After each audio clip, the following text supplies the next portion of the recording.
Okay, students, so now that you would have read the definition of subject matter, let us discuss and examine. So like you would have read just now, the subject matter of a piece of writing is basically the main idea being expressed or presented. So the subject matter can be referred to also as the theme. So if you find that you're reading a piece of work and it's very sentimental and it has a lot of emotions, especially dealing with love and so on, the main idea or the main theme or subject matter of the work would be love. So I have a little activity for you to do for me, all right? So I have a little passage that I will read for you, and you are going to write down one subject matter that you can hear and find in that passage. So let me go that again. I will read a little passage for you, and you now are going to write one subject matter for me that you can see or hear is evident in that passage. You'll do it in one sentence, one complete sentence. So I will read a passage, listen carefully so that you can identify the subject matter. Right? So listen carefully. It was a warm sunny day.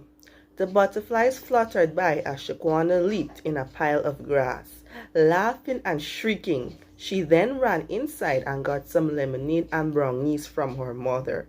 As she sat happily eating, she then remembered that she had to gather twigs for her science project.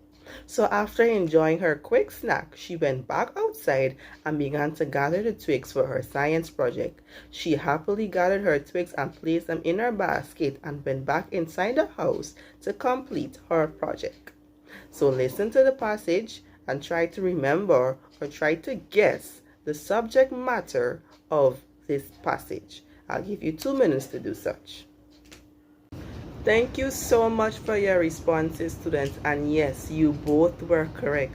One person would have mentioned happiness, and yes, happiness was indeed a theme or a subject matter in this passage. For example, we can see when she was laughing and shrieking and when she was running outside that she was indeed very much happy. So happiness is one subject matter that we can find in this piece of literature.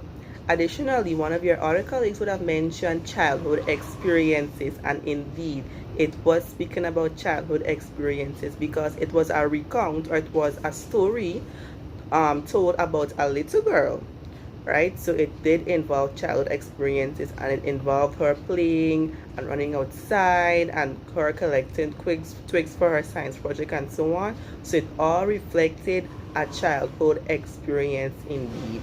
So thank you so much for your participation, and now let's move on to our next activity.